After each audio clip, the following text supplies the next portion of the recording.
నమస్తే. ప్రస్తుతం మనతో పాటు సీనియర్ జర్నలిస్ట్ భరద్వాజ్ ఉన్నారు. ఆయనతో మాట్లాడదాం. నమస్తే సార్. నమస్తే సార్, తెలంగాణలో ఈ రోజు దశాబ్ది ఉత్సవాలు జరుగుతున్నాయి. అంటే అవతరణ దినోత్సవం తెలంగాణ. దీనికి సంబంధించి ఆల్రెడీ రాష్ట్ర గీతంని చేంజ్ చేశారు, చిహ్నాలను కూడా చేంజ్ చేస్తున్నామని చెప్తున్నారు, కొన్ని శాంపుల్స్ కూడా ఇచ్చారు. కానీ ఈ దశాబ్ది ఉత్సవాలు సెలబ్రేషన్స్ అయితే జరుగుతున్నాయి ఈరోజు. అయితే ఇక్కడ సాంగ్ గురించి అంటే ఆ రాష్ట్ర గీతం ఏదైతే ఉందో దాని గురించి ఒక ఇష్యూ నడుస్తున్నది. అది నిన్న మొన్నటి వరకు ఆయనకు ఎందుకు ఇచ్చారు అని అన్నారు, కానీ ఇప్పుడు చేంజ్ చేసిన తర్వాత అసలు అది రాష్ట్ర గీతమేనా అని చెప్పేసి మాట్లాడుతున్నారు. మీరేమంటారు? అంటే వివాదం రాసింది అందశ్రీ రాశాడు. అది ఈ రోజున ఈ అకేషన్ కోసం రాసిన పాట కాదు. అది ఆయన ఎప్పుడో రాశాడు. ఆ రాసిన దాన్ని ఆ రోజుల్లో రామకృష్ణ అనేటువంటి గాయకుడితో పాడించారు. రామకృష్ణ కంటే ముందు ఎస్పి బాలసుబ్రహ్మణ్యం గారిని అడిగారు. అడిగితే ఆయన అప్పుడున్నటువంటి బిజీ షెడ్యూల్లో ఆయన వీళ్ళకి టైం కేటాయించలేకపోయాడు.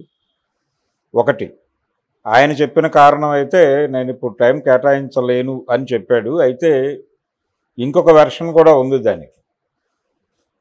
ఈ అంటే తెలంగాణ సమైక్యాంధ్ర తెలంగాణ అనేవి తెలంగాణ డిమాండ్ సమైక్యాంధ్ర నుంచి విడిపోవడానికి ఒక డిమాండ్ ముందుకు వస్తున్నటువంటి దశలో ఈ పాట రచన జరిగింది.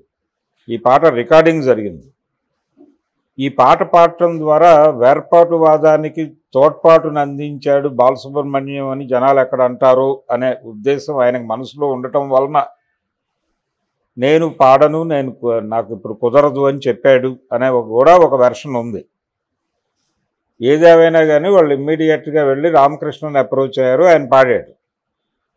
అలా రామకృష్ణ గారి గాత్రంలో రికార్డ్ అయి ఉంది ఆ పాట. అది చాలామంది అంటే కేసీఆర్ గారు ఆ రోజుల్లో ఆయన ఒక బస్సు యాత్ర చేశాడు. ఆ బస్సు యాత్రకు కూడా ఆ పాటే నేపథ్య గీతంగా నడిచింది. అంటే రామారావు గారు తెలుగుదేశం పార్టీ పెట్టినప్పుడు ఒక ఫేమస్ సాంగ్ ఉంది, కదలి రండి తెలుగుదేశ కార్యకర్తలారా త్యాగానికి వెనుదీయని దేశభక్తులారా అని ఒక పాట బాలసుబ్రహ్మణ్యం గారే పాడాడు. ఆ పాట లాంటి పాట కావాలనుకున్నారు. ఆ ప్లేస్లో ఈ పాట ఎమర్జ్ అయింది. దీని మీద కథ నడిచిపోయింది. అయితే రామకృష్ణ గారి స్వగ్రామం ఏమిటి అంటే ఆంధ్రప్రదేశ్. ఆయన విజయనగరంకి చెందినవాడు. సింగర్ సుశీలకి ఆయన కొడుకు వరుస అవుతాడు. బంధుత్వం ఉంది, అంటే ఆవిడ అక్క కుమారుడు ఆయన. కాబట్టి అప్పుడు ఆంధ్ర వ్యక్తితో పాడిస్తే లేని ఇబ్బంది ఇప్పుడు ఎందుకు వచ్చింది? కీరవాణి వివాదం సందర్భంగా కీరవాణిని అందశ్రీనే కోరుకున్నాడు.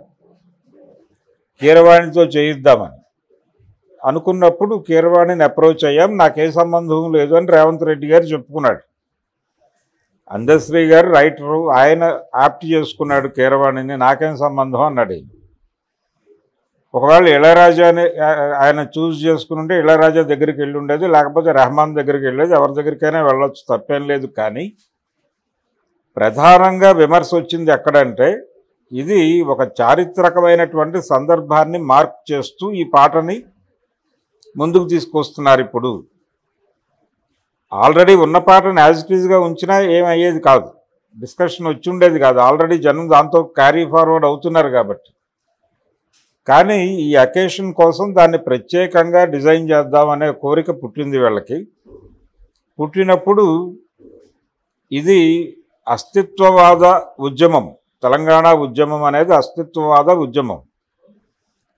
దేనికి వ్యతిరేకంగా జరిగింది అంటే 53లో బలవంతంగా ఈ రెండు ప్రాంతాలని కలిపి ఒక రాష్ట్రం కింద మార్చారు అనేటువంటి చిరాకు 69 నుంచి రకరకాల పద్ధతుల్లో వ్యక్తీకరణ జరిగింది.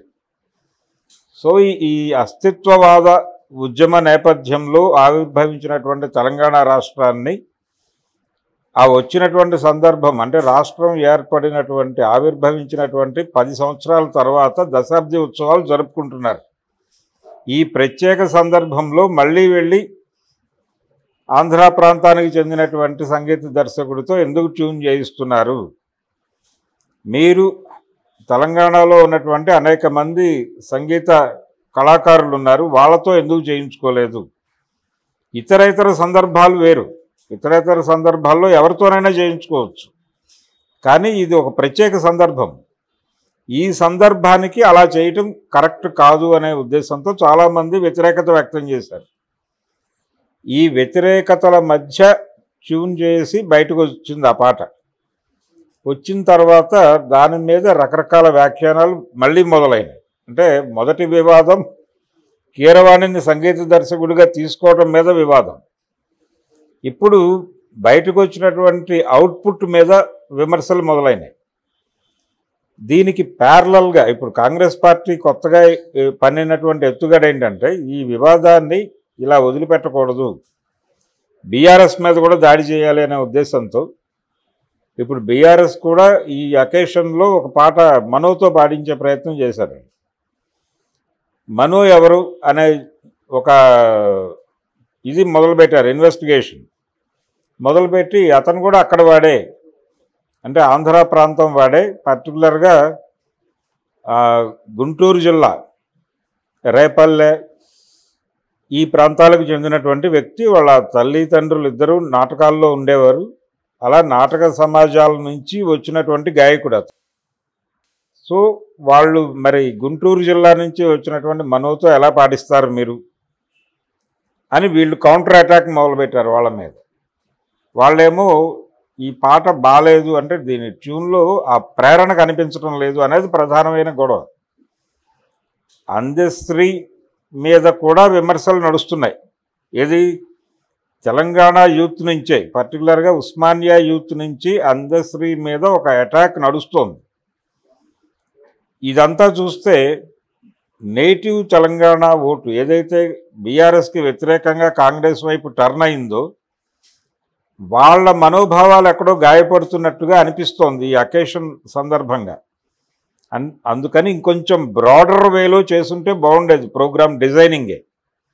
రాజకీయాలు పక్కన పెడదాం, కాసేపు రాజకీయాలు పక్కన పెట్టి తెలంగాణ దశాబ్ది ఉత్సవాలని ఘనంగా జరుపుకుందాం, అందరం కలిసి జరుపుకుందాం అని కేసీఆర్ని కూడా ఇన్వాల్వ్ చేసి, తెలంగాణ తెచ్చినందుకు కేసీఆర్కి, ఇచ్చినందుకు కాంగ్రెస్ పార్టీ నాయకత్వానికి, ఇప్పుడు సోనియా గాంధీ గారు కూడా ఆరోగ్య కారణాల చేత రావడం లేదు కాబట్టి అలా పెట్టి కనుక చేసుంటే ఎవరికి విమర్శించడానికి ఛాన్స్ ఉండేది కాదు. ఇది రాజకీయ ప్రయోజనాలకు అతీతంగా అందరం ఒక్కటై ఈ వేదిక మీద కలుద్దాం అనే ఒక బ్రాడర్ సెన్స్లో వెళ్ళుంటే చాలా మంచి ఇండికేషన్ ఇచ్చుండేవాడు రేవంత్ రెడ్డి. కానీ ఆయన అలా అనుకోవట్లేదు, చాలా కాన్షియస్గా బీఆర్ఎస్ని దూరం పెట్టాడు ఆయన.